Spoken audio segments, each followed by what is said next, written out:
Good evening and welcome to the live. We are live. I always wonder, you sit and look at it for a second and you're like, are we live? I think it's live. I can't tell 100% if it's live, but it definitely says that it's live, so I'm going to go with we're live. This evening we have something going on just a little bit different. I have Nick Adair with GDIY here. He came out for the weekend. We've done some fun Kansas adventuring, and we wanted to take a second this evening to share a little about that and then play a little, our go-to, which is a Q&A game. Everybody has questions. We are live. Somebody's checking in telling us we are live. And to start off with, I put up there already, I love check-ins. We'll check with everybody here just in a second as people are bopping in, getting updates here that we are rocking and rolling.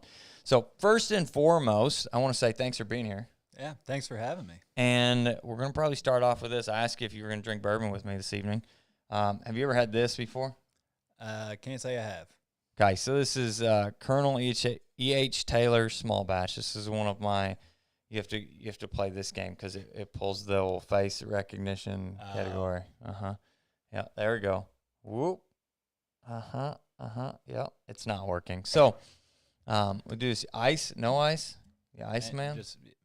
We're good. We're right here. We just got glasses and bourbon. That's good enough for me, right? Yeah. It is there for all. Not there. It's right in your face. All right, so we got a little bourbon. We've got time. I'm glad you all are here. We wanted to spend a minute to talk kind of about what happened here the last couple of days. You got to do something that you've been trying to do all around the place, so just check off new areas. Yeah. I enjoy going to new areas, hunting new birds and new states. And, yeah, so Kansas was due to be checked off the list and got to do it. So from a Kansas standpoint, we hunted what would be more stereotypical quail country, which is essentially starting in the vicinity of I'm breaking out the good stuff. What's everybody? Nate Roberts is here. This is like Bird Dog Bingo King here. He's won like a dozen times, so or twice. The reigning champ. Yes. So traditional quail country, though. It's lighter cover, sand hills in our area. You've got to be, there's less agriculture from a grain standpoint, more grasslands, plum bushes, sand hill plums, right? So what did you think about that? Was it what you expected being how we hunted, what we looked at, and everything else? The grass, the grass is pretty common, whichever state you go to, it's going to be clump grass. The question to me, wherever I'm going, is what's in between all that grass. Usually some states have more shrubs, other states more trees. And so I was kind of expecting a little more shrub lines than what we got into, at least yesterday. I know we walked a very small portion of Kansas habitat, right? But ultimately, as far as the grass and the clump grass and everything, it looked good, bare dirt, so the birds could kind of run in between all the grass and underneath it for shelter. I was expecting a little more shrub lines, though. But other than that, it's, like you said, typical quail habitat.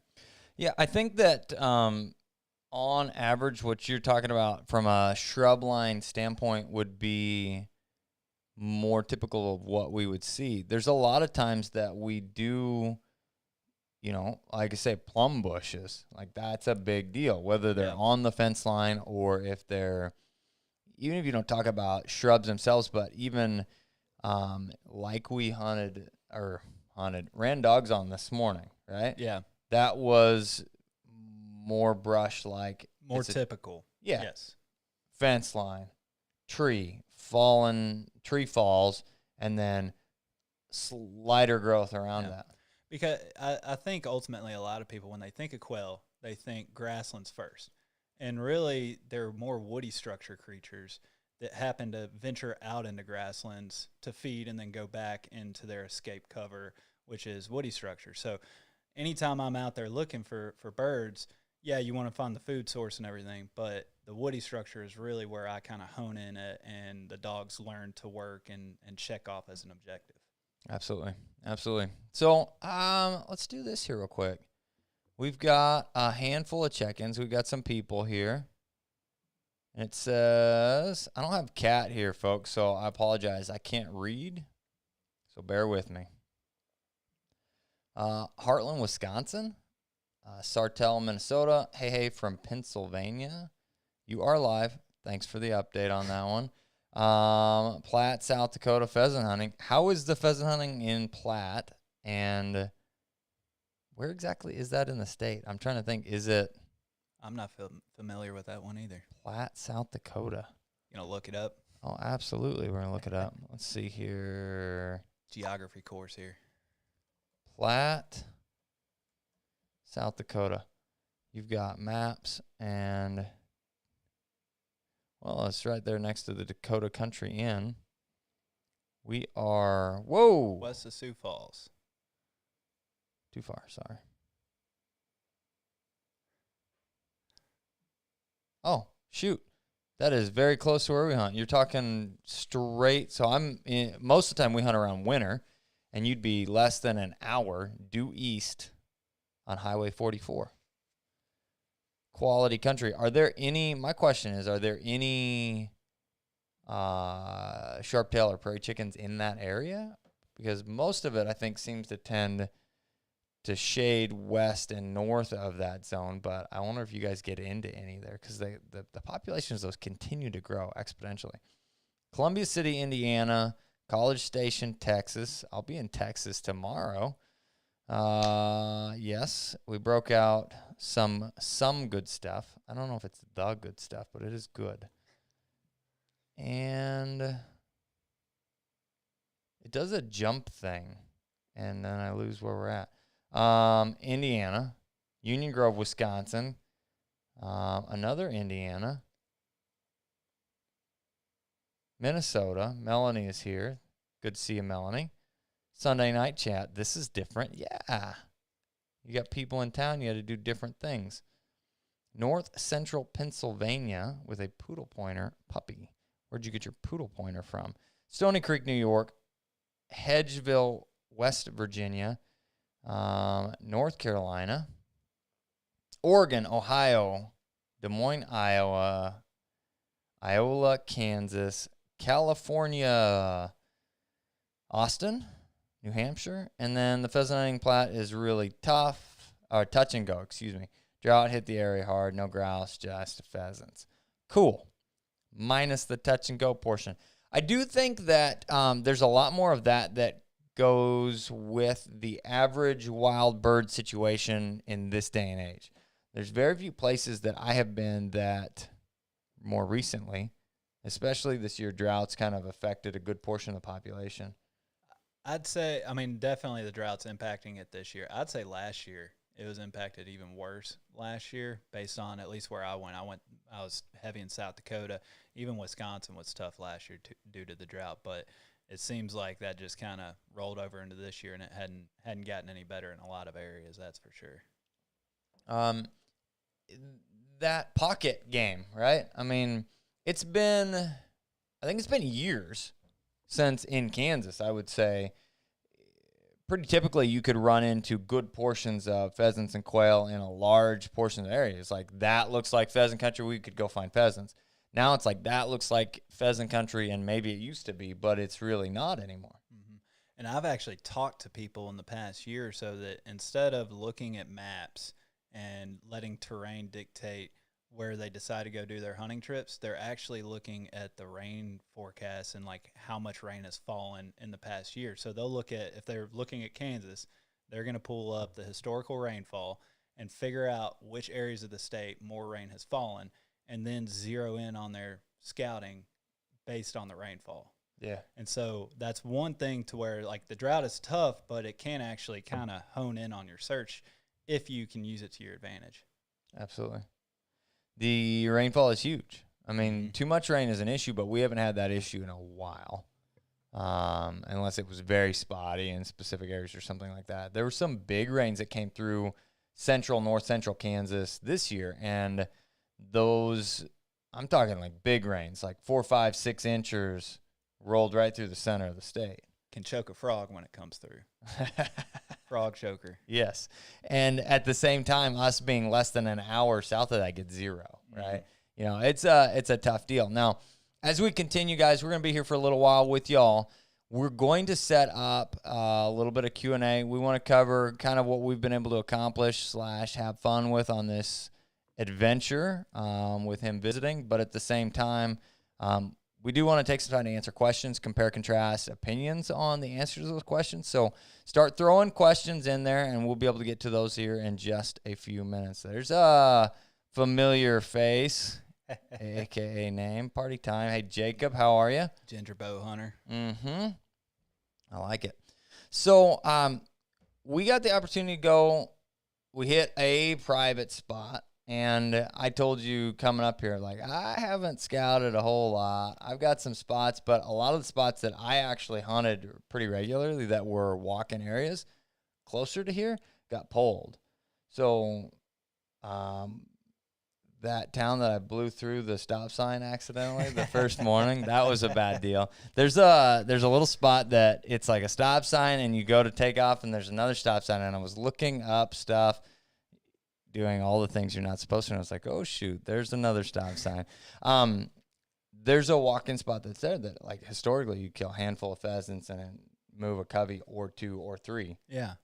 For the last 4 or 5 years. And that place got pulled just this last year. So that was out, which pushes, if you start looking at what's available from a walk-in hunting standpoint that's within a reasonable distance of here, there's not much anymore.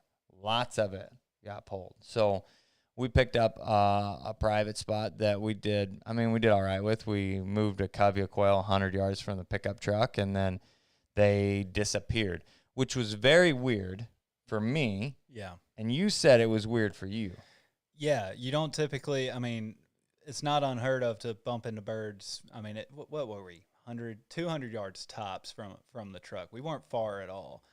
And it was a healthy size covey. What was strange is they flush, and usually you can then, after the covey rise, go and chase down singles. And with 5 dogs on the ground, and we covered that entire property, we didn't come across another single bird the rest of the walk, that was pretty surprising. So when we kicked them up or flushed them, they just went into the next county. They did. I have right here. So we both underestimated pretty heavily. Okay. According to OnX, I know exactly where we parked, and I marked as absolutely close as I possibly could where those birds came up. It was 365 yards. All right. So we walked a quarter mile. See, the Flatlanders here in Kansas, it's a lot closer than it's a lot further than what it felt like. Yeah, it was easy to walk the straight line through right. the short prairie grass, right? Now, this is something that's a little bit different for me, and I got some information on it, okay? Because I was commenting on it. I was like, why is there cool season grasses? You noticed that, right? It was wheatgrass, which I literally don't see any around here. This is the first place that I've hunted that had wheatgrass here. And I called and talked, and they said, yeah, it's Jose wheatgrass. Okay. Which in their specific area, they find that it greens up earlier. They burn it, and they mixed in ragweed with the wheatgrass. So they have ragweed and wheatgrass together. So that's their combination. The wheatgrass is a cool season grass, but the ragweed is a warm season. So it's interesting that they would mix those two together. I have no idea. That's what they know something I don't know. They know something that both of us don't know. The interesting thing with that being, though, is Jose wheatgrass for grazing, and it says with CRP mix. Okay. But greens up quicker and allows them to graze, and they do have some ragweed mixed in there too. All right. That's interesting because I've not, especially with CRP mix and everything, I have not heard too many people putting in voluntarily cool season grasses. It seems like, usually when people enroll in those programs, they tend to kind of steer away from cool season grasses. But especially in this area where the longer growing season is going to be warmer, right? That's the whole point of it. Yeah. Where when we get into the Dakotas, pretty much every CRP or every grassland that we hunt up there, it's almost predominantly wheatgrass. Yeah. But it's more like an intermediate height wheatgrass. Stuff that was here wasn't hardly even knee high in a lot of places. And the stuff that we hunt up there is usually closer to like a waist height almost from a wheatgrass standpoint. And a lot of people, I don't know about your listener base and everything, but like I get asked all the time, well, what's the difference? Why is cool season grasses so bad? Well, the warm season grasses and the forbs and everything that the birds and wildlife eat, big game as well as birds, those are primarily warm season. So when they lay dormant and you have the cool season, usually they're kind of overtaking the warm season grasses while they lay dormant. So it's really interesting that you would have a property enrolled in CRP or putting CRP mix in there, and they obviously care about the wildlife, that they would have a cool season grass going in there. But maybe this one is not as aggressive as the others. I don't know. It says here that it is technically it's a tall wheatgrass. So this is what we're seeing is all based off of probably the drought aspect of things, why it was so short. Burned off or grazed this year. Obviously there was cow crap everywhere, which it's designed for grazing, but prefers well-drained soil, exhibits unique tolerance of alkaline soil. And that alkaline soil and saline soil, so that's one thing that we have around here, would be that saline category, because you hit, even from a water standpoint, if you hit a well, I was talking to the guy that drilled the well on us, we have extremely hard water. So it's like, to break down, the best way to explain, so our water's 90 grains hard. And when you look at like the average city water or rural water, it's somewhere in the vicinity of like 12 grains, 7 to 12 grains. And they say anything over 15 is extremely hard water. Yeah. We have 90 grain hard water. So, like rocks. So y'all, so you have a water softener here for sure. We've got the things, yes. But the when I was talking to the guy about putting another hole in the ground, he said if you go not even just a mile to the west of you, all you will get is salt water. That's it. Okay. And I would assume, this is an assumption, a big assumption, but the saline would be salt, right? Type of soil is probably due to that type of really sandy type of soil and everything else. Yeah. And then you go east of here a couple miles, and the water is really good. He said it's really good water. So that different of aquifers underneath, it's definitely got to affect the soil aspect of things. Yeah. It's not here's from the source that's not actually enrolled in CRP. It's just raised for grazing cattle and wildlife. Gotcha. It's awesome. Thanks for letting us hunt. Or hooking us up anyhow. This says here, you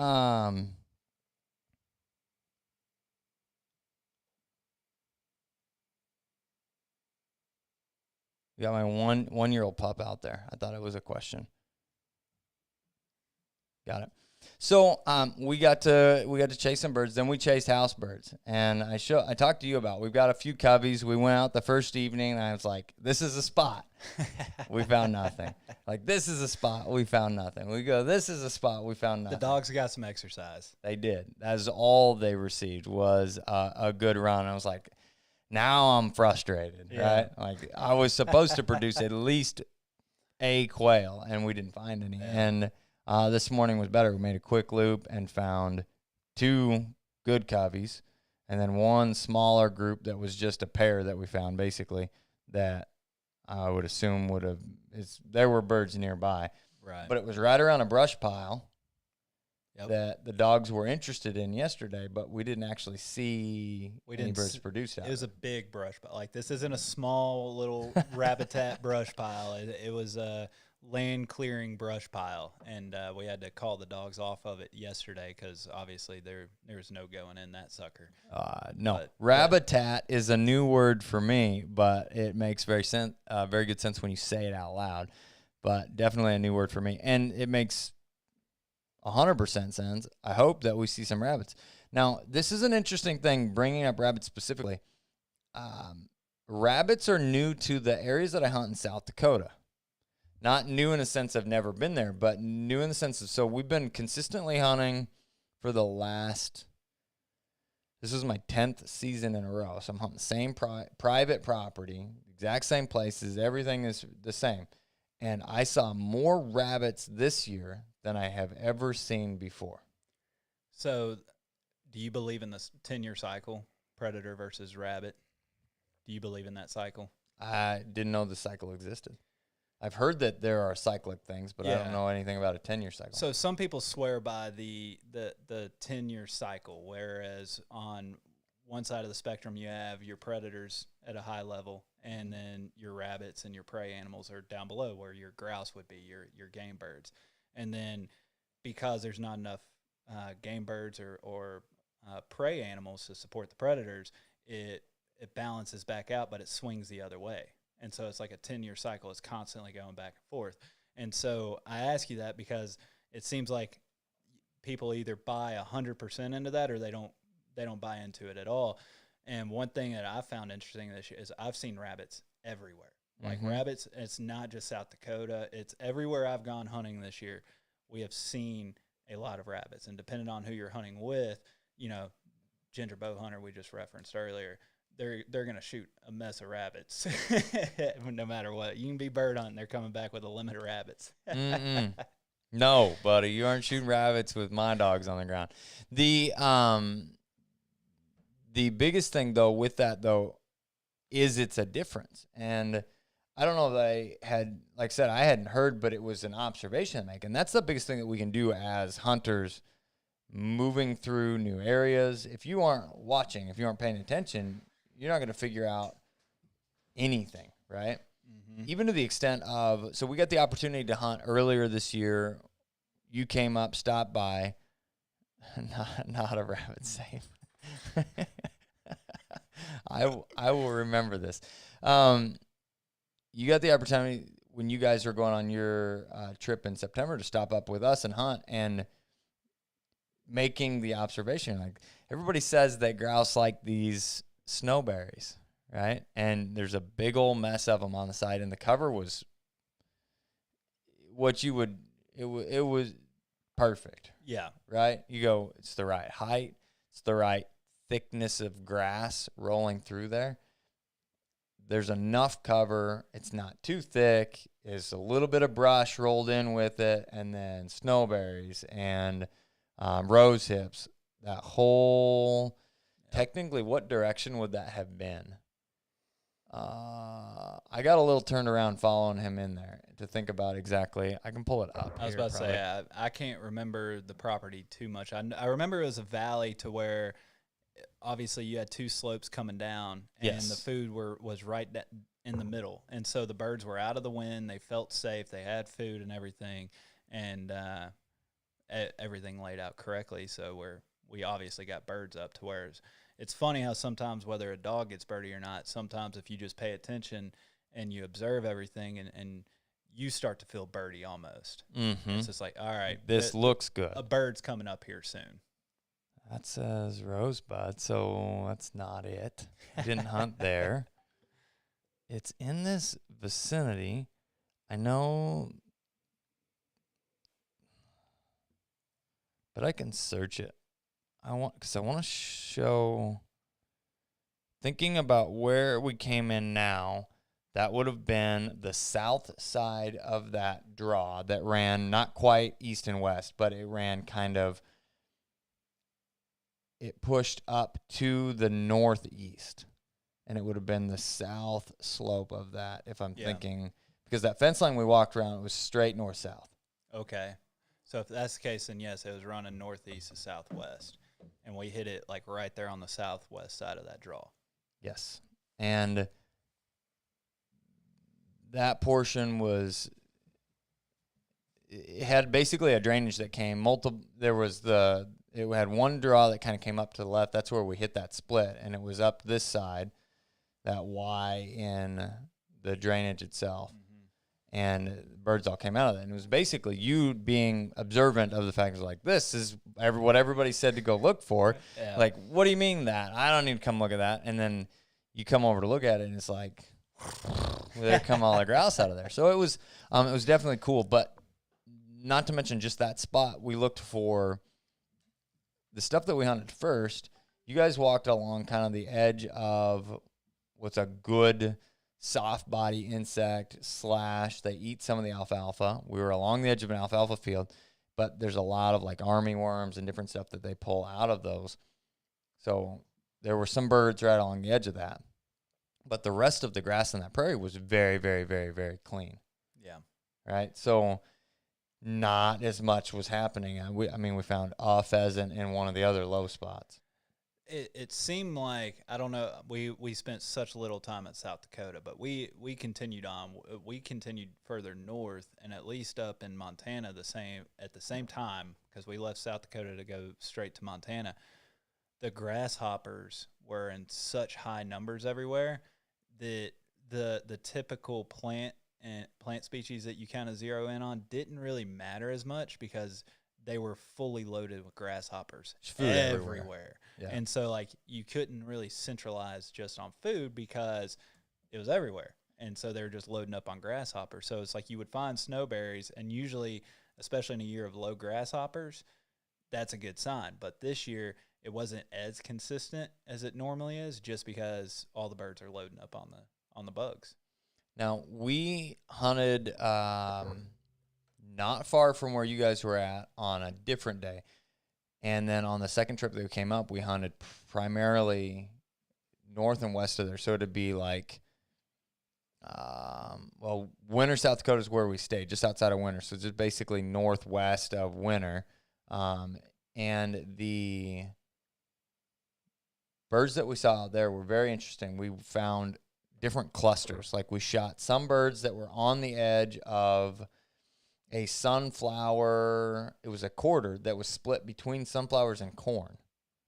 So the birds that we got near that were loaded with sunflowers and loaded with corn. Like, okay, all of those birds were. They had switched to the grain already. And then as we moved out of that, further away, we're now like approaching a mile away. We got in some more birds, and those birds were loaded with grasshoppers.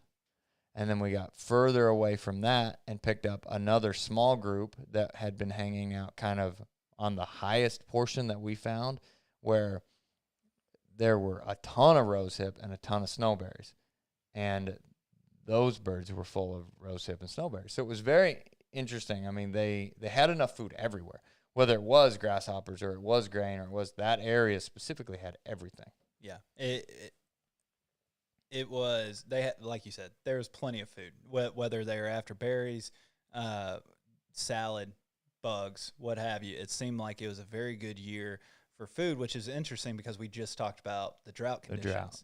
So I'm curious, like, how was the food supply so good when the rain supply was so down this year? I don't know that I necessarily understand that aspect of it personally either, because the grouse numbers seem to be continuing to grow. Right. Where other things are struggling a little more. So either they have the ability to move more to find what's more optimal during the breeding season, or it just is that they need less or they need different. I don't know. I don't really know. I don't know, but this is one of my favorite things to do as bird dog people is play tailgate biology and just throw things at a wall and figure out through trial and error. Because, I mean, we can come up with 10 different theories as to why. And then there's going to be some biologist that just completely nixes all of it. But it's fun to try and figure these things out. It is. And the biggest portion of the whole deal for me comes around the observation category, though. Right? Yeah. So it's like, I don't know why there are more rabbits. And if it's a 10-year cycle or if it's a change in whatever it is. And I know that, but this is, I know that on the specific properties, they've done some pretty insane predator control from attempt at killing coyotes and, some trapping that was involved and whatever else. And that would make sense with the rabbits going up as the predators go down. Correct. Now, an interesting statistic that I have never heard by anyone ever before is that coyotes on a pheasant property are ideal. Wonder why is that? Because they do more work on nest robbing critters Okay. than they do on actual pheasants. So you worry about coyotes, right? Coyotes are in there eating pheasants, which I'm sure they do. But they're going to pick off a sick one or an old one, I'm sure. You know. yeah, but they kill more skunks and raccoons. I was about to say, the ones that really do the damage during nesting season, I can see that. So it's interesting because I always custom, like you run through a cattail center, like, dang, there go 2 coyotes or whatever, right? Yeah. Every hole we hit, there's coyotes come out of them. Now, in predator control, do you condone, like, when somebody, say they're deer hunting and a coyote pops up and they just take out that one coyote, do you think that that's doing a net good, or is it kind of indifferent to that piece of property? Coyotes are interesting. So in our area specifically, coyotes are crazy. Completely overrun the area, in my opinion. There are coyotes everywhere. And you can sit on our back porch on a still evening in the summer, and the coyotes will light up, and they will be 360 degrees around you. And people are like, oh, that's just one coyote, or it's just one coyote there. I'm like, I guarantee you that is not one coyote there. And the reason why I ask is Dan Flores wrote Coyote America. Okay. And if you read that, and it's been years since I read this, but to try and sum up his point on when you take out one coyote, that when they do that full circle howling routine, that's the pack doing essentially roll call. And so when you take out one coyote out of that pack, and they just move in. Well, when they're missing in their roll call, all the females in the pack, they biologically throw more pups in the next litter. And so according to his book, that if you're only taking out a portion of a pack, you're actually creating a bigger problem because all the females are going to throw more pups, therefore putting more coyotes on the landscape.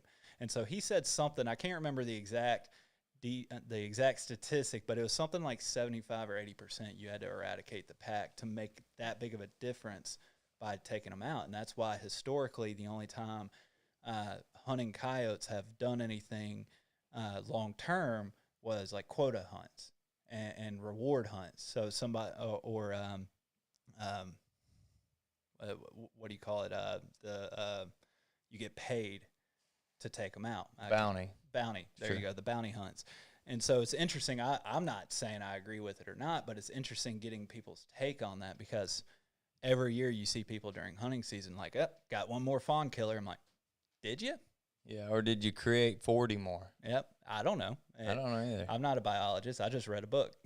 The thing that I had heard that was similar, so I have not read the book. I have not read any coyote books, actually. Just, again, we talked about this a little bit, like I refer to it a lot of times as old bird dog guy tales or like wives' tales, right? So old bird dog guy tales. It's just things they say. And a lot of these things that I know of that kind of I've heard throughout different areas, but it's pretty consistent. But it's all things that my grandpa said. He was an old bird dog guy. He had these opinions on what bird dogs do and when they mature and what to do with them, and love my grandpa to death. But the more I learned about bird dogs, the more I learned that he really had not a whole lot to base that off of other than maybe some of his experiences, which were pretty few in the grand scheme of the world. Like, I don't know, but I could slap a number, and I bet he didn't have more than 10 bird dogs in his life, right? Yeah. And it was a different time back then. You didn't have social media. You didn't have the internet. You didn't have all the resources that we have. So they're just operating with the local communication, the local thread that got, so you get a group of those old timers in a bar shooting it, and they're all going to come up with their crazy observations, and then they're going to go repeat it. And that's kind of, that's how it all starts. Yeah. That's how it all starts. And that's how it spread. Now we have these computers in our pockets that we can, if we're really curious about, Google it. I mean, we've done it 5 times since we started this thing, right? Absolutely. Absolutely. So what I had heard specifically about coyotes, though, is that similar to what you're saying from a roll call standpoint, but that they move in to take over those areas. So that's more of a territorial type thing and less of a complete pack thing. But you shoot the couple coyotes in your area, it's not going to get rid of coyotes. It's just more going to move into that area. Yeah. So maybe it's a production standpoint or whatever, but they're going to take over the empty zones in the calling category. Yeah. Somehow. So either way, the result's going to be the same, whether it's them producing it or others are moving in from outside. Yep. Either way, you're ending up with more coyotes in that area unless you really target them and you really try and put a concerted effort in eradicating the entire pack. Picking off 1 or 2, I don't think you're not necessarily doing anything. No. Now, I do believe that the coyotes have come down a little bit in our area. I've got a neighbor that's pretty hot on them now. That we have one neighbor, and it's a new neighbor now, but he's pretty hot on the coyote category. And he told me he's got some, night optics, something, and he said I was seeing groups of 5 to 8 coyotes running together, which is big groups of coyotes. Yeah. That's big groups of coyotes. Yep. Like, I could hear with my little ear that was not one coyote over there and one coyote over there. There's a lot of them. Now, one thing they do in this area, I don't know if you've ever heard of these, but they're Amish coyote roundups. Okay. Have you heard this? I haven't. Okay, so you get your tractor and your buddy's tractor and your buddy's tractor and the horse trailers are hooked up behind them. You pick up all of the Amish folk that you can gather. Okay. And they walk sections. They line the outside of these sections, and they walk toward the middle. Everybody has shotguns only. And you walk, a section would be 1 mile by 1 mile by 1 mile, for anybody who doesn't know. And some states are really broken up, like Kansas is one that's really broken up mile by mile for the most part. And other areas are not. But they will walk those 1 mile sections toward the middle, and they will shoot every coyote that goes.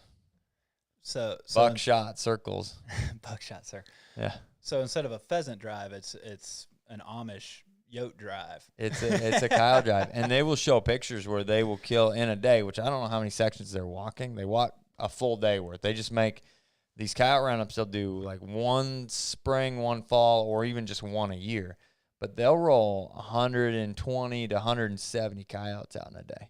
It's a lot of. That's doing some work, right? I was about to say, that's putting a dent in them. Yes, especially in those specific areas. So we had the opportunity we got into coyotes and predators based off of rabbits somehow, but we got the opportunity to chase the house coveys around, which it was a question for me because I find them, we don't go work at them hard. It's one of those that you couldn't or they wouldn't come back, but bump into them on occasion. And I was like, we have maybe 2, maybe 3. Well, we found basically 3 this morning and only hunted covered half of where we typically find them. So I got to believe there's somewhere in the vicinity of 5 to 6 based on where we typically find them and where we found these in relation to. So that was exciting. And then we moved from that into a very exciting and very humbling experience with a product called a crazy quail. The crazy quail. First time I've heard or seen of such a thing. So this is a clay pigeon thrower. They put a Mech branded clay pigeon thrower on a Bluetooth controlled platform. So you have a tablet, and I did just a little live that got posted on our Instagram if you want to check it out, just as a basic intro to it. But we did I personally struck. It's a pretty intricate machine, and takes a little bit of experiencing setup and learning, and I don't know, and math. okay, because everything's based off of 360 degrees, so you got to set everything on your, and once you get it, it's pretty simple, but at first glance, it's like, I have to do what now? But you can set zones, and you calibrate the machine to know where you're at and where the safe throw zone is and where the no-go zone is, and you basically, on your tablet, you just go throw one here, and it goes and throws a clay that way. And it will throw, I would have to look up, What are the statistics of how many it will throw per minute? Well, you could put some English on the skeet too. So you could instead of just touching it, they you call could it roll it. Yeah, and it would shoot this crazy thing that you would never see a bird do, but it was cool and hard to hit, so it was fun. But so here's a fun story. I call the guy up. The guy's name's Barry, that either is in charge and or in charge of technical support, or maybe I don't know what Barry does, but Barry's the guy that answered the phone, and he said, call me anytime. So I'm like, all right, I'm here. I'm trying to get this set up. I've got today to we had time to work on this. So I call him up, and he walks me through the whole process. Very, very, very helpful. 100%. My personal review is the unit is a little bit difficult to learn from. You can't just grab it and go, but their support aspect of things is very, very helpful. He said, he walked me right through everything on how to do with it. So it's, he talked about, it was called the Drop. There's a game. They have games on there. It was called Drop Point or Drop, something Drop, whatever. You set up and you can put each individual person and keep track of score and everything else. And he said, so you start at 32 yards behind the machine, and it throws 5 individual shots. And when you're in competition mode, and these are completely just selects random shots, and when you're in competition mode, it will throw the same 5 for everybody. So it's an equal competition. When we go 32, so we start walking this off. We stand back there 32 yards. The first clay goes up, and I'm like, I think I asked you, can I go change chokes? You're like, come on, man. Yeah, we can do this. I think each of us hit 1 out of 5. I got a couple too, because we did it 3 or 4 rounds. Yes.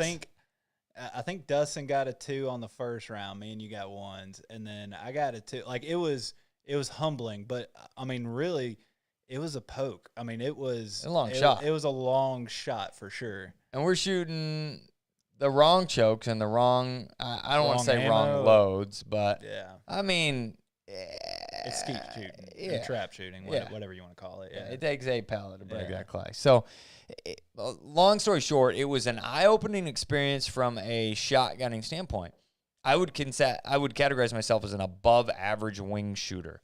Nothing more, nothing less, but above average. I've watched a lot of guys shoot birds, and if any of them are in the average category, I'm above average. But I've also watched some guys that are really, really good, and I go, how? Yeah. And then you go, was that lucky? And then you watch them do it all day or all weekend, and you're like, that's not luck, right? So looking at the way that this unit's throwing birds, it was a completely new discipline. Like every lead was different. Those rolls that you're talking about, the birds are coming. First of all, the unit's designed to throw clays a little bit higher, and I think that's just from a safety standpoint, right? You don't want birds coming out 5-6 feet off the ground. They need to be up in the air. That's just safer, right? From what it's doing, throwing in so many different directions and all the things. So these clays are coming up, and they have the rolls, they have the angles, they have these different movements that when you're following and you try and lead, this bird is making a path that goes up and out and kind of curling away, that your lead is not like out in front of it now. It's like down and it's ahead of it where it's going, which is how lead works, but it's different than the way my brain works. Yeah, 100%. It to me, I don't know if you've thought about this. To me, it would make more sense if you took the machine and put it way out in front of you and angled it back to where it was throwing it back at you, and it was more applicable as preparing for waterfowl shooting than upland shooting, really. Yeah. Because that's how high up they are, and they're dropping down into you. I can see it being more applicable to waterfowl than upland, because upland, you're just not shooting birds that go that high. But Not very often. But because it's like every time you caught up to it on the speed, it was already dipping down. And especially when you're as far back as we were, is like even if you caught up to it and fired, after you fired, it was already falling. So it was hard to get the timing down for sure. Now I want to tell you something that's going to hurt your feelings a little bit. All right.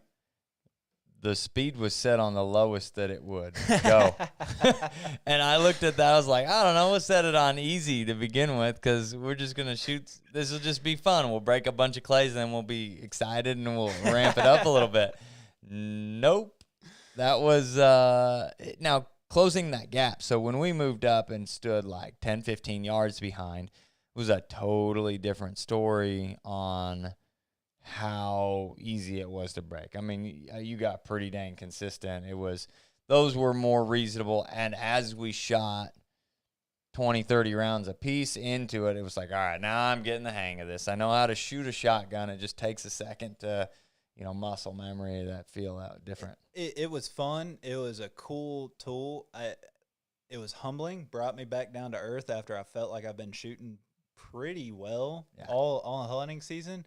But what I thought was interesting is, we go through a couple rounds, we're having fun, but then Kat comes out and blows me out of the water just right out the gate. She's like, what are y'all talking about? Needing a little practice. Yeah. Boom, boom, boom, boom, boom. And I'm like, here, Aiden, why don't you run the tablet? It'll be really hard for her to figure out. And he's like throwing the top right corner, which would be the hardest, fastest shot that this thing will throw. Shatters. I'm like, yeah, every single clay. It's just absolutely ridiculous. But I just want to say I really appreciate the time. I've enjoyed having you out here. It was a less conventional trip as far as traveling to bird hunt or traveling to upland or whatever else, but I've had a lot of fun with you out here. Yeah, I've had a blast. Thanks for having me and entertainment, man. It's we got quail up a couple times, not just once.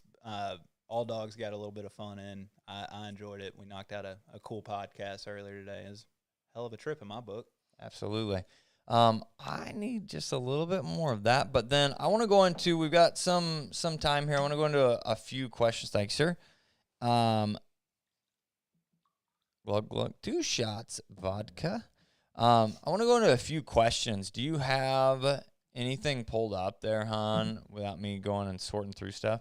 Anybody is still listening here, has questions, don't hesitate to throw those in anywhere that works for you. We're here to see what we can come up with. Not sure if you saw this message, Nick, but Pam gave you a little shout out there. Did you see it? She said, hi, honey, we're watching from the couch. Loving the chat. The house is so quiet without you and the girls. Well, thanks, babe. Thanks for checking in. Love you too. Awesome that she got to see you live while you're out. Not that you haven't probably FaceTimed, but I've been checking in on occasion. She found me. You've been hiding in the loft. This is our loft, folks. So there was a question about poop. Claire said, weird question maybe. What do you do when your young dog thinks they're at an all-you-can-eat deer crap buffet when you're trying to hunt wild birds? It's a young dog, first real hunting season. So I would be interested to hear your opinion on this. I've got a pretty blanket statement for this, but I would like to know what your experience is with the deer crap buffet. Obviously, more context is needed. How old it specifically experienced it. The way I tell everybody is if it's you say a young dog, if it's a puppy, I'm ignoring it. I'm continuing on walking. Hopefully they grow out of it. Most dogs do. A lot of puppies, they eat poop a lot when they're puppies. Most of them come out of it on their own. If you're getting into, I don't even want to put an age on it, 10, 11, 12 months, something like that, and you've done some collar conditioning and you need to just deter them a little bit, just hit them. Do not verbalize a correction or anything. Just make it think that the poop shocked them, essentially. And it's the same process you would go through breaking them off of chasing deer, anything like that, anything that you need to do some deterrence training, same thing. And if the puppy doesn't grow out of it on its own, you do that once or twice correctly, and it communicates the message correctly, it shouldn't take but once or maybe twice, and they're over it. That's pretty much it for me. I haven't found a dog yet that doesn't take the opportunity to eat random poop from other creatures. Now, dog poop eaters, it's more rare. It happens. It's common enough that I see it. We've got a lot of dogs come through the kennel, and it's a thing that gets written on boards. Watch for poop eating, right? So we, at the kennel here, specifically scoop as it's basically coming out. That's the regimen. Every let out, you are following dogs around, cleaning up after them. But there are some dogs that are neurotic about it, to the point of, like, you go out by yourself after we've already cleaned the pen because you're just sneaky and you're, all those things.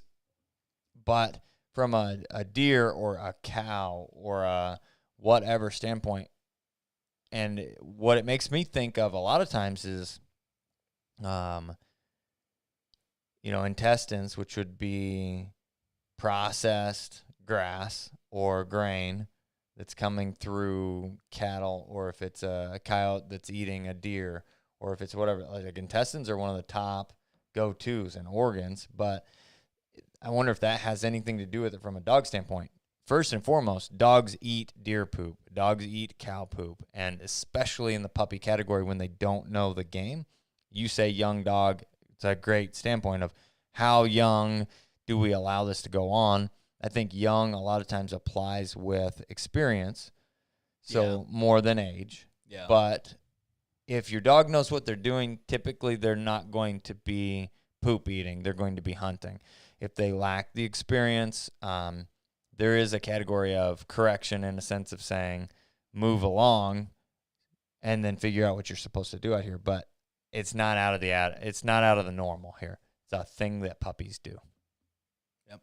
And most of them come out of it on their own eventually. Like you said, when they learn, there's poop eating isn't the goal. There's a lot more fun things in the woods or the prairie than poop. Yeah. Yes.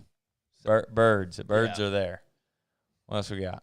This was another question that popped up a couple times from Mike Lander.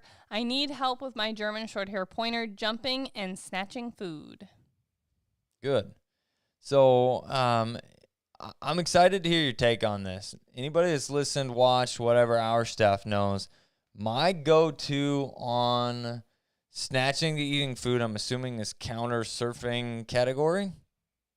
Does it say anything? It doesn't give anything else. So I'm assuming it's in the counter surfing category, right? That's really, really common. So when you look at that category, the way that we approach anything that is bad is, first and foremost, an ounce of prevention's worth a pound of cure. I'm like wearing that statement out. You hear me say it all the time because I'm way more about how do we prevent this from being an option so that it doesn't, so at the same time, we're preventing it from becoming a habit or a conditioned behavior. That would be the number one thing. We utilize place training a lot. And then we also say young dogs should be 100% supervised. And if you can't supervise them, they shouldn't be left to their own devices. And that even means, like, you need to go to the bathroom and, like, the dog can come with you or the dog can be crated. That is how I micromanage young dogs. If you don't know that it's an option, you won't be bad about it. Now, the next side of that, the flip side of that is, if you're actively there and you see it happen, that is the opportune time to correct the behavior. So there needs to be correction involved when it's happening, but at the same time, if you can prevent it from becoming a conditioned behavior or a known available option, it's a heck of a lot easier. 100%. Prevention or avoidance, whatever you want to call it, that's the easiest thing. If you don't want your dog getting into food on the counter, don't have food on the counter. I know that that's easier said than done a lot of the times, when you're cooking dinner, you have family or whatsoever. Sure. And you'd be shocked, like most dogs, if they don't know it's an option, they don't even consider it. My household is a perfect example. They didn't counter serve until we had a kid. Baby.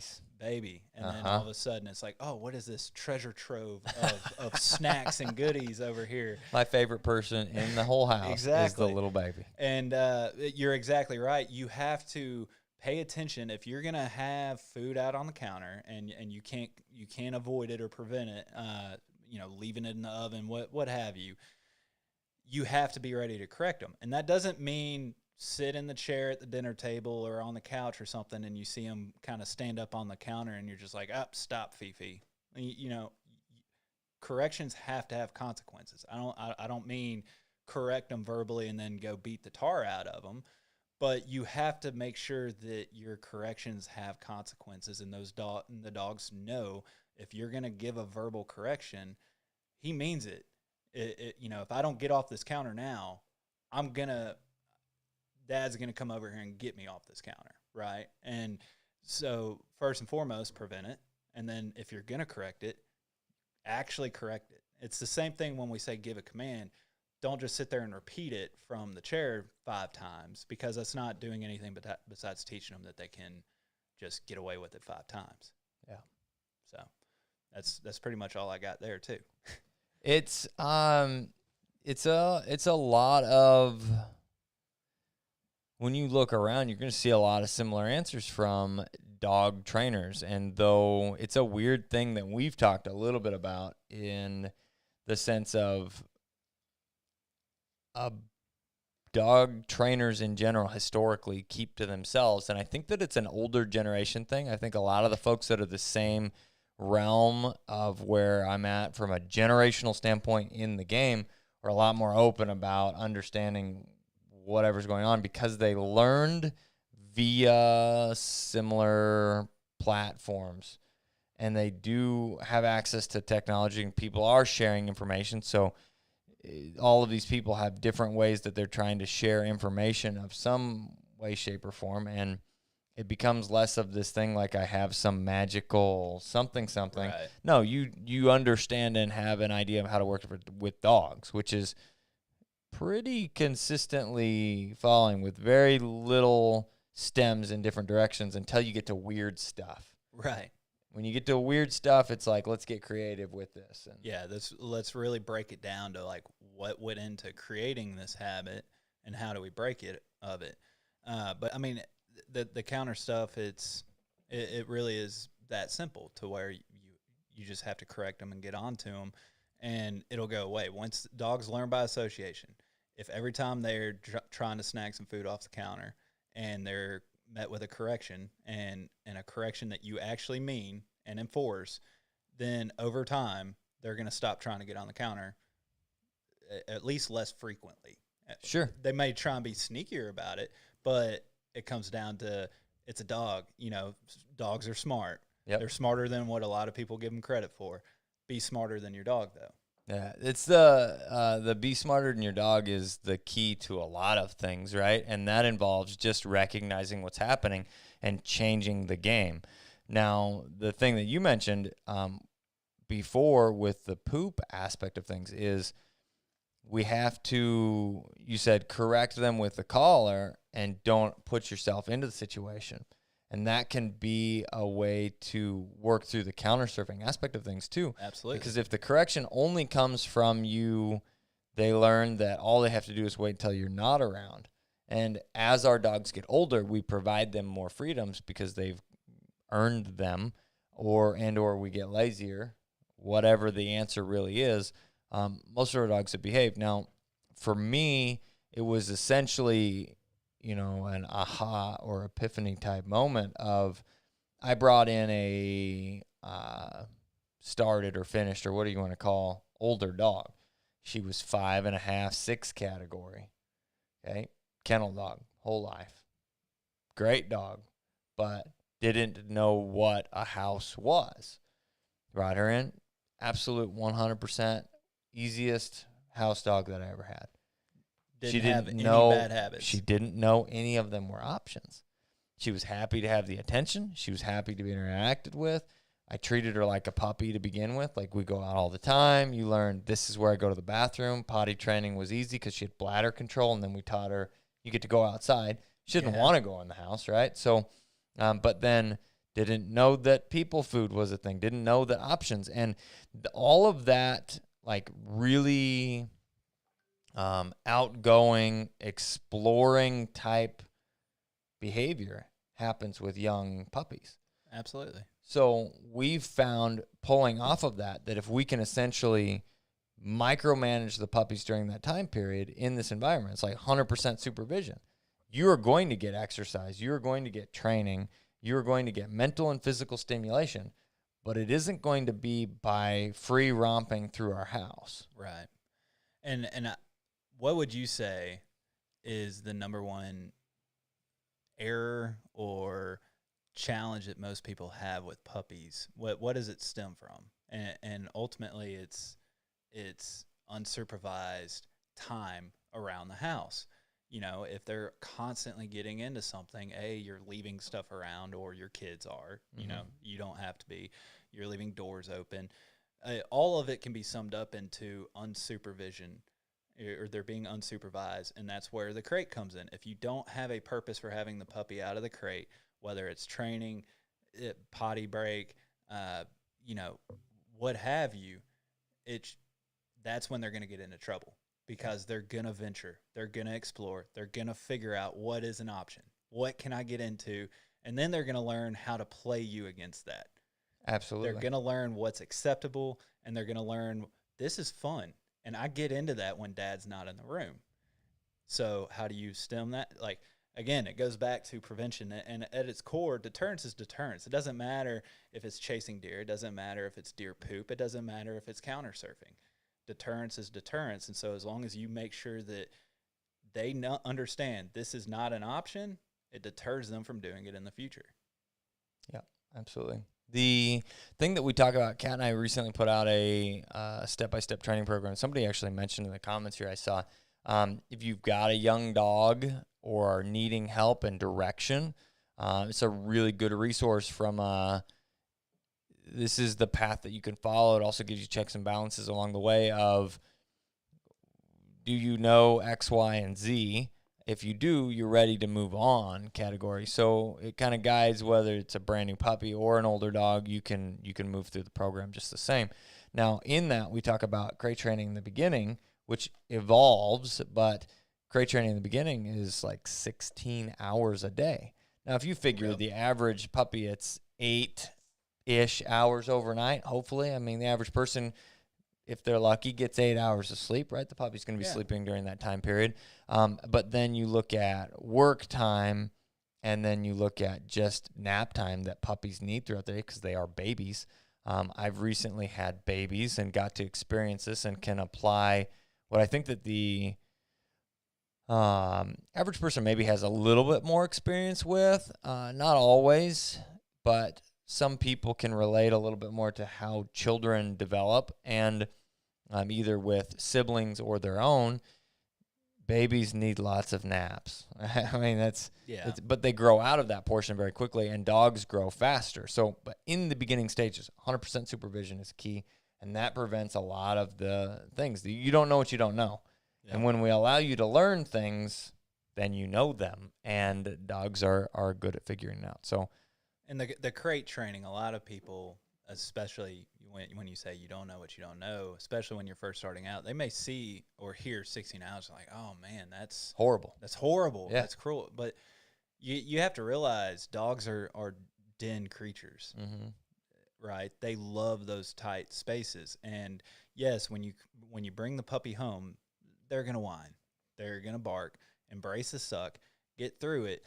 And it takes a few days, 3, 4, 5 days, and you're going to see that puppy when it needs a mental break, when it's overstimulated. Maybe you've had it out of the crate for a while.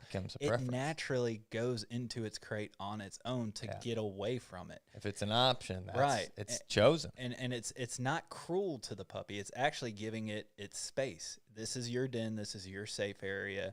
And, if you have kids in the house, I'm working with this with my own daughter.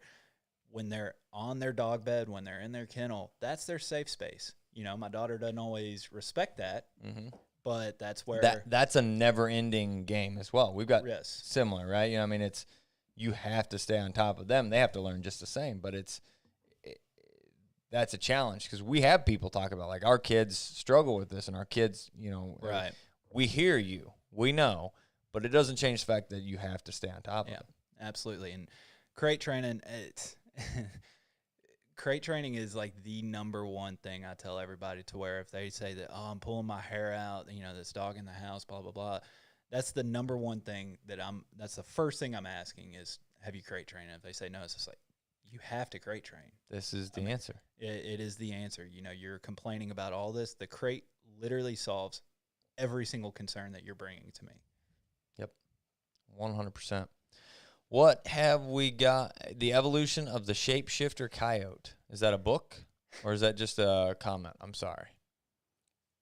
I'm not sure. It wasn't my comment. This was a good one, and I think would be an interesting discussion between the two of you.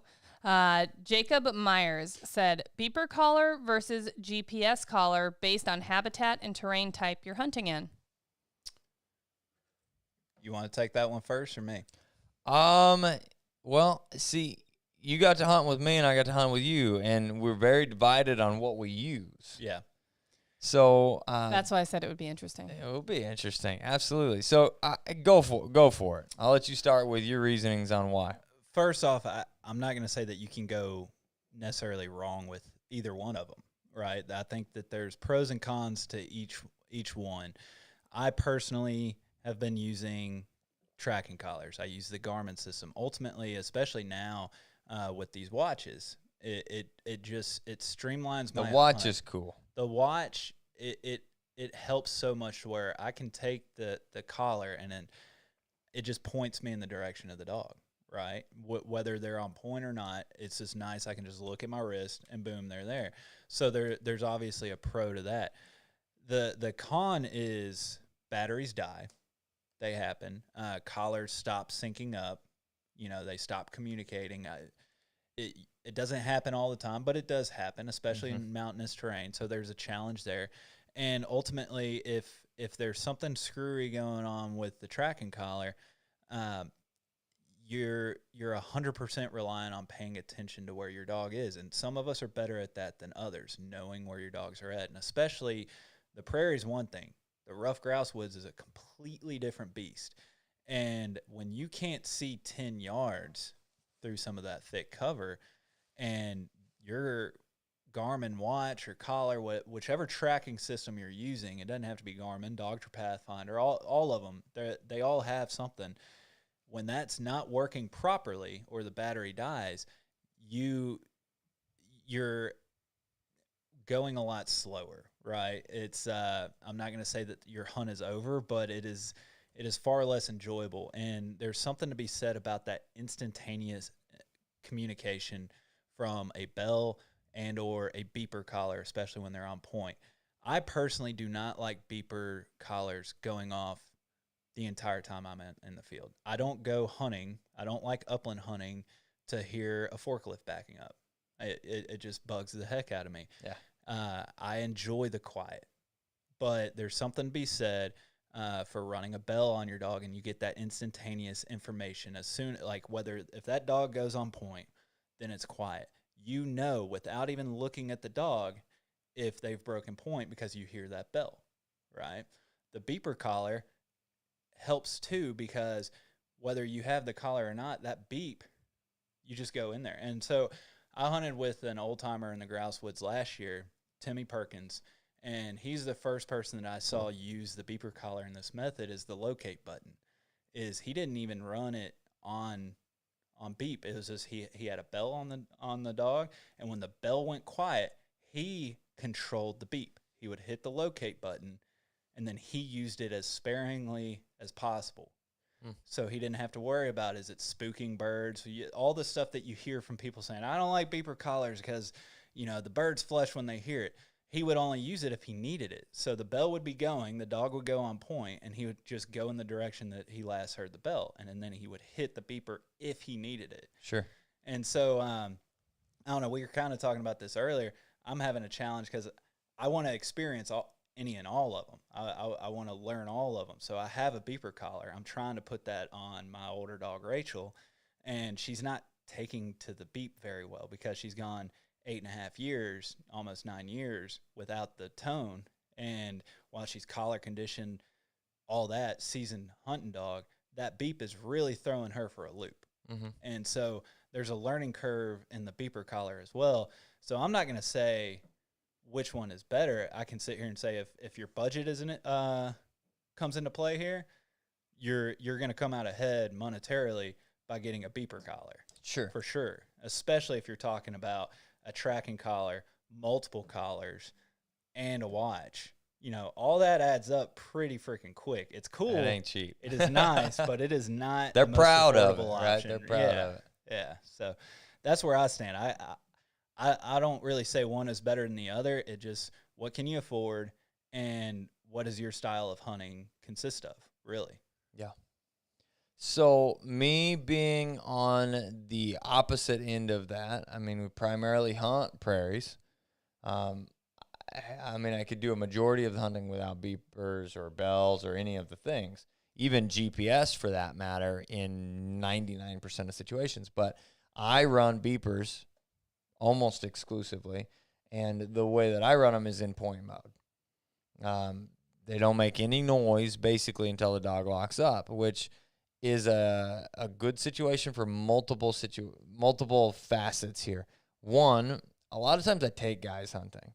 And so it's really easy to help them to key in on what's happening because they're not used to watching dogs. When something's about to happen, they start hearing noise. Now, the other side of it is we use DT Systems collars, and they have the motion-sensitive functions, which is point and run mode, and then run mode being beeps all the time. Can't stand that personally. No. Hate it.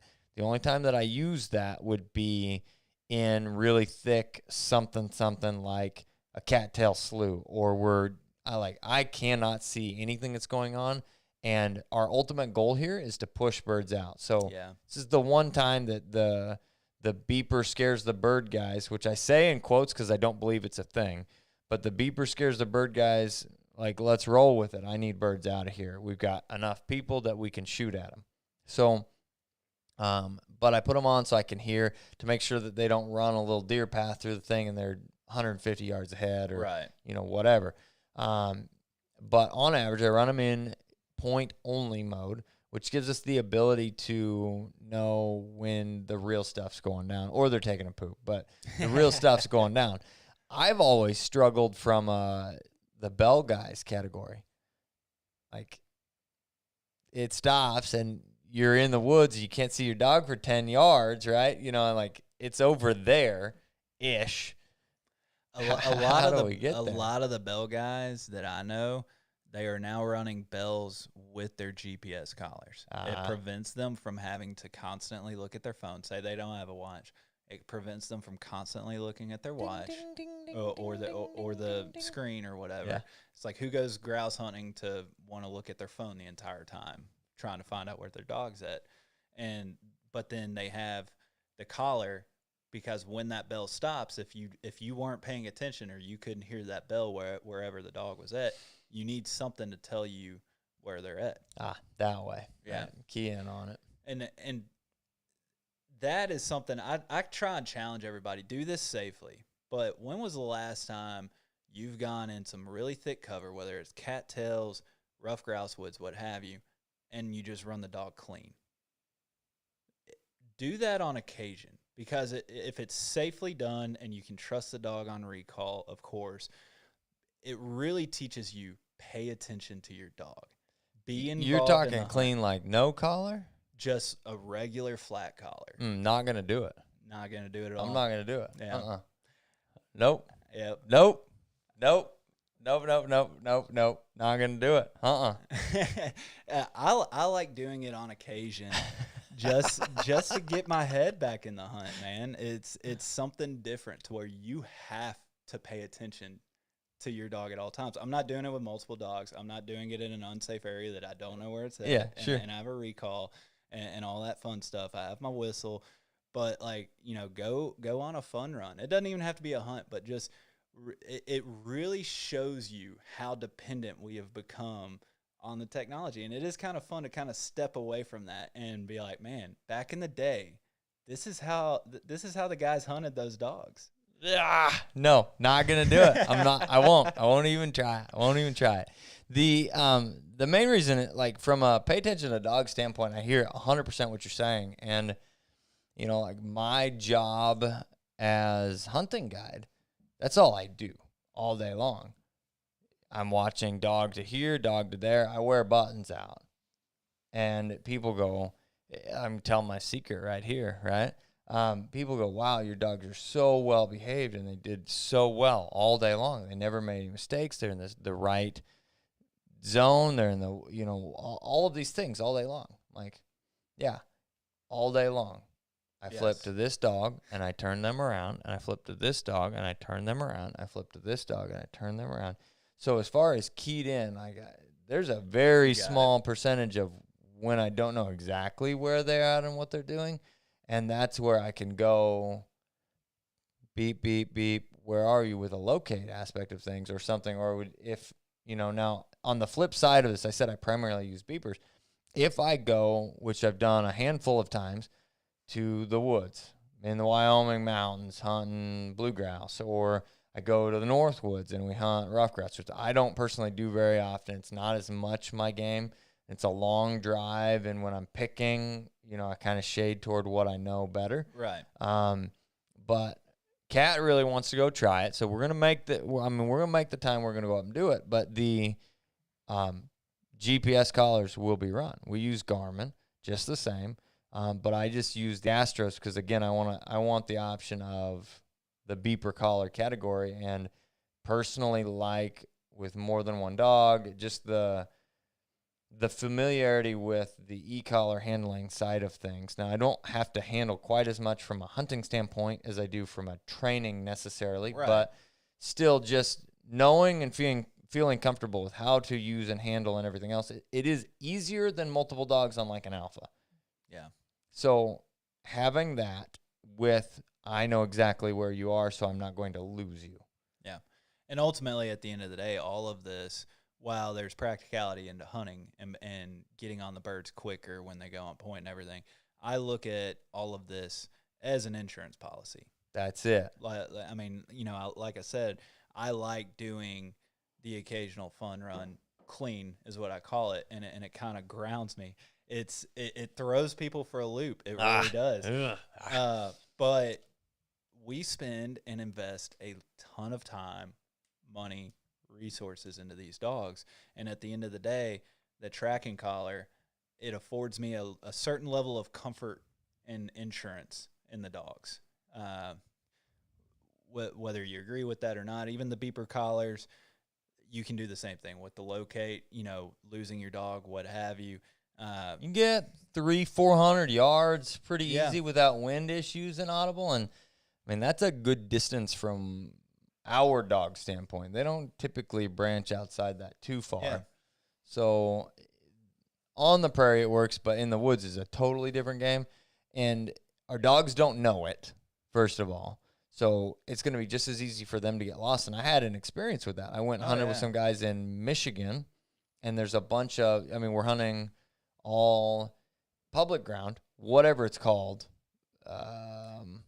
Every state calls it something different. Yeah, right? So I haven't hunted Michigan yet, but it's probably some wildlife management area or WMA of something. Some sort. Yeah, something. Right? So hunting one of those areas, and they have a bunch of 2-tracks or a bunch of trails that you can run 4-wheelers and you can run whatever through there because it's all public, right? So we're cruising along, and I get a notification, or I look down, I'm trying to figure out, something happens, and I'm like, 400 yards away? What? And then I go 600 yards away, 900 yards away. What is going on? I look down at the map, and it's basically a straight line. Well, they'd got on a 2-track and a ATV buzzed by, and they're chasing the ATV that's cruising through this wildlife area or whatever. So I pick up the boot a little bit, and that's how I figured it out. I'm like, there's straight line running through the woods. They are either magicians or something is happening here. So I get up there and I find the track, and I work down the track, and I end up being able to find the dogs. But, I mean, that would have been a horrible afternoon. Yeah, and right? and I mean, that's a very good point that I did not really consider, because again, in my world, I'm constantly in the woods, out of the woods. I'm from open prairie into the woods, into the quail fields, like to where it's overgrown, but you can still see a long ways. Sure. So if you have a dog that is used to one or the other, arguably being a prairie dog going into the grouse woods, it can throw a lot of dogs for a loop, especially the first You few should call times. my dogs prairie dogs. Yeah, I didn't even piece that together. But yeah, you understand what I'm saying. It's like once I get in the woods, that they will adjust. They will adjust the cover, but probably not on that first run. Yeah. It'll take a couple times. And so to that point, yes, you probably definitely want to have that insurance policy when you have a dog that's completely unaccustomed to hunting within trees. And we get asked, what should I get, this, that, and another thing? And I mean, Garmin is the answer there. I've seen and used all of them. They have, the longest history with GPS technology and Astro, or if you like the all-in-one unit, the Alpha would be the best option to look into. So, do we have one more, and then we probably need to call it for this evening? Is there one short one, or is there anything else in here? There's one in here we'll get to real quick from Courtney McGraw. 4-year-old large Munsterlander wakes up at 4 a.m. like clockwork. We take him out to do his business, but would really like to break this cycle. I've got some interesting ideas with this, and what we see pretty typically with young dogs, and I'm interested to see. This is a 4-year-old. Okay, just reiterating. Yep. So with young dogs, we see pretty consistently that patterns get developed via necessity and then never get extended past that. So now, as we work into old dogs, we've mentioned before pretty regularly, but I want to say it again, dogs are extremely good at anticipating things, and they are self-fulfilling creatures in a sense of they're looking for paydays and they're looking for things that benefit them. Now, a lot of times those things also benefit the pack or us as well. They are cooperative. They are team players, but they also are looking out for numero uno if the option presents itself. So what we see happening a lot of times is that dog wakes up and then you're up and then you try and get them to go back to sleep, but they don't really do it-ish. And then it's like, well, we're up now, I guess. Here's breakfast, because that's what we do in the morning. And then we roll on through the day. Well, breakfast is the key category there, unless your dog, Courtney, doesn't like to eat food. But breakfast being the key category for a majority of people, that the dogs now know, if I wake up, I get fed. And then that wake-up time period will get earlier and earlier and earlier to the point of ridiculousness. Right. It's You never seen ending. this? Yeah, it's never ending. They annoy you, and what do you do for them annoying you? You reward them to get them to go away, but all they're seeing is, if I annoy mom and dad, I get rewarded. Yeah. That's it. And then it comes earlier. Right. Like yesterday it was... They don't have a clock. No. They just like, I'm hungry. And I'm bored. Yeah, and I'm bored. and I'm bored, right? It's early in the morning. I've slept here long enough. So there's two ways to work around this.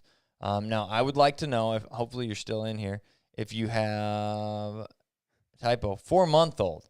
Okay, so not 4-year-old. 4-month-old makes way more sense. Right. Than a 4-year-old. 4-year-old would be tougher to crack the cookie. Your 4-month-old is going to be a fairly easy cookie crack, okay, at this point. I do want to know your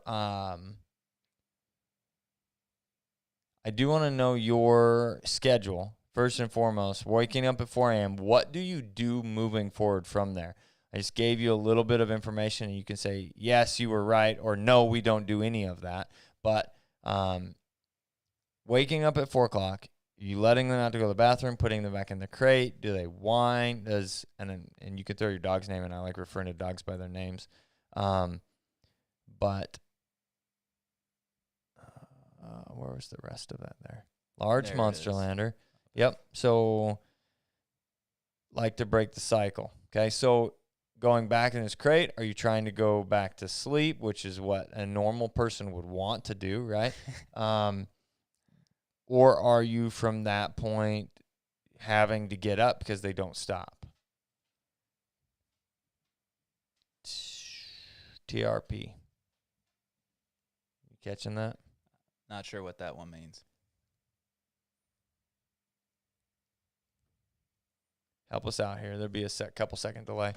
And then we got a... To the Pisgah for unicorns. You want to go hunt rough grouse in the southeast? Southern Appalachia? Pack mule and beets. Sure. Why not? Where's that at? That's North Carolina. Back in the crate until 6. Back crate. Okay. Okay, so wakes up at 4 o'clock, goes back in the crate until 6. You're not feeding at that category. So this is now what comes down to, Courtney, is the question of, do they actually need the potty break at 4? Or is it a conditioned, Right. This is the time? Because dogs are really good at schedules and really good at time frames. So what we need to do is be able to break that, and it may involve, a lot of times what I'll do with a puppy, if we have the similar issue, and it's like you don't have an issue with going potty, you just think that your internal clock says time to wake up, right? Is I will put you in a place where you can't be heard, okay? And then I will push that envelope to 4:30 or 5, and we'll gradually build out of this because puppies are awake. They're going to have accidents, and we don't want that to start a new issue. But if you're in, let's say, I don't know, the garage or the basement bedroom or the wherever it's quiet that it doesn't, you won't hear me. I've also heard this, and I'm going to throw it, but I don't think it's your situation, is one guy said, I mean, is anything changing? Or you like, well, I have to get up at 3:30, like then the dog's ready to get up at you're waking your puppy up when you have to get up to pee. I don't think that's your situation, but ultimately it comes down to if we can break the cycle. And that's what we look at with a lot of problem type situations. So for me, I would say we have a garage and it's quiet enough away from the bedroom that we can say, you're going to be in the garage this evening and we're going to extend that window by 30 minutes. Now you may be out there crying a little bit at 4 o'clock, but I'll see you at 4:30, right? And then if there's no potty accidents, then we say, let's shoot for 4:45 or 5. And then 5:30 and then 6, because a 4-month-old dog, unless you're putting them to bed at 6 o'clock, should be able to go 9, 10 o'clock, pottied, everything else until 6 o'clock in the morning. Right. I literally just went through this with my puppy. She's 4.5 months old now. She was doing the same thing, just like all puppies. If she was doing good, letting us know at 3, 4 a.m., hey, I need to go out. Get up, go let her out. I didn't go through the effort of moving them into the garage or in another room or what have you. We kind of went with the cry it out method. It's like they would cry, and it's like, nope, I know you can hold it up. But to your point, I did not go from 4 a.m. to 7 a.m. It's let them cry it out for half an hour, then get up and go let them out. And it was very quick at how fast she picked up, stop crying to go out and wait for us to get up, because I get up early anyway. So I get up at 5 a.m. most days. And so that's not that big of a stretch to get her to go to 5 a.m. Yeah. Well, then, most mornings I don't want to wake up and immediately let her out. So then the next step was getting her to 6 a.m. And now she's going to, 6:30 without a problem. It's just slowly building that up. But for sanity's sake, if you need to move the dog in another room, move the dog in another room, set an alarm, go do it. But understand that you can't ask the dog to go from 4 a.m. to 6 a.m. overnight. Yeah. Small increments goes a long way. And I'm going to leave with Ethan's brutally honest comment, okay? One of the things that we hear on a regular basis from folks, and I'm in this situation, I'm picking, okay? I get a I'm at my wit's end email. Okay. How do I get this puppy to sleep through the night? I can't stand, which is why my response was to go to the, separate you a little bit. But I'm at my wit's end. I've had this puppy for 3 nights, and it's not. I'm like, whoa. 3 nights. It's a really short period. We're talking less than a week, and we're surprised that we're not sleeping through the night, and everything is rainbows and unicorns. Okay, so I don't think it's your situation. It sounds like you've been at this and you've been doing your due diligence and letting them out and doing the thing. But puppies ultimately need to fit into the situation. Been holding out till 5. So she is. So you're trying these things. Yep. So waking up at 4, whining or crying until 5. Just separate the dog in this situation. Separate the dog from you in the sense of, you don't have to listen to. So you at least get to sleep till 5. You don't have to listen to it till 5. Now, the other side of it with us, we've got a little puppy right now who is almost or right at 4 months old. I don't know the exact day. I would have to ask the boss back here. How old's Hex? He just turned 4 months old. Just turned 4 months old. I was close. And he was waking up early, right? Somewhere between 3 and 5, depending on the day, and I let him out, pee, immediately back in his crate, and they don't get anything else. It's like, you're back in there, you go back to sleep. If you needed that. Now, we watch for the patterns, and we recognize those things, but a lot of times I see that puppies, they figure out they're going back to sleep. They're not getting anything. You're not waking up. It's not when you wake up, you do anything else, but this sounds like this is exactly what you tried, and you're stuck in a little bit of a rut where 4 o'clock is the time. Yeah, and I mean, like you said, separate it out if you need to. Go to into a separate room, for your sanity's sake. Get the sleep that you need. Slowly build it up, and if it's still going on, it's still a 4-month-old puppy. Give it some more time.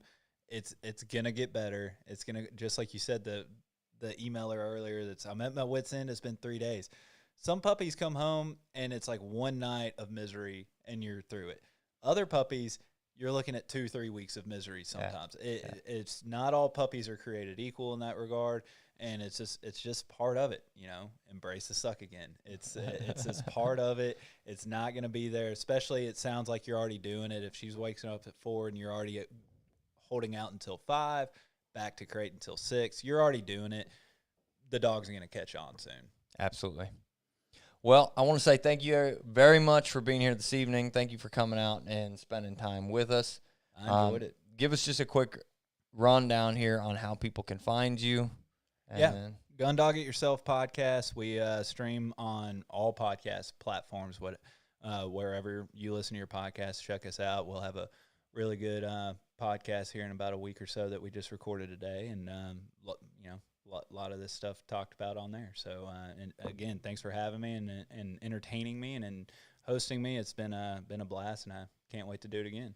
100%. Thank you, everybody, for being here this evening. We've enjoyed the chat. Thanks for spending your Sunday evening